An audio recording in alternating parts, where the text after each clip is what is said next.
Мен 1002 лабораторный корпус Жусуп Баласагын атындагы университеттин участкалык шайлоо комиссиясынын төрагасымын. Биздин шайлоо комиссиясы убагында саат 8-де өзүнүн ишин баштады. Биз, конечно, 7-де баштадык ишибизди. Ага чейинки процедуралардын баарын кылдык. Наблюдательдер болушту.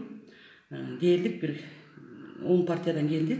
Андан башка инколордон келишти. Процедуралардын баары туура так аткарылды.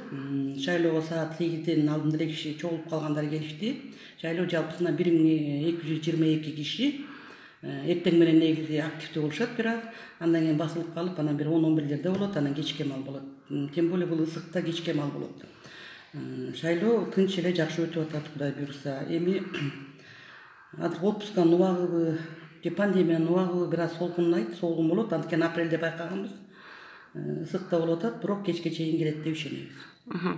Азыркы шайлоочулардын түшкө чейин активдүүлүгү кандай болду? Эртең менен саат 8-ден 10-го чейин жакшы болду. Бул 10-го чейин жакшы болуп атат, мына азыр деле. Азыр бир аздан кийин басаңдап калат. Андан кийин кайра бир экилерде кайра баштайт, 1-2 саат, анан кечкиси жакшы болот. Бул пандемиянын шартына байланыштуу бул жерде медициналык кызматкерлер отуруп атат, бардык эрежелер, талаптар сакталып аткан турбайбы? Бар. Бул жерде СИЗда берилген перчатка, ар бир шайлоочуга маска, ар бир шайлоочунун санына жараша перчатки, СИЗ баары бар, антисанитардын баары бар. 2 саат сайын жуулуп турат бул жерде.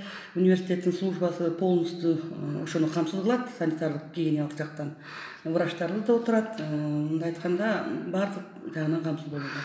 Техникалык жабдуулардын иштеши кандай болуп атат? Жакшы эле, Кудай буйрса жакшы эле. Эми бул техникалык жабдууларга өзүбүз деле коркуп мамиле кылабыз.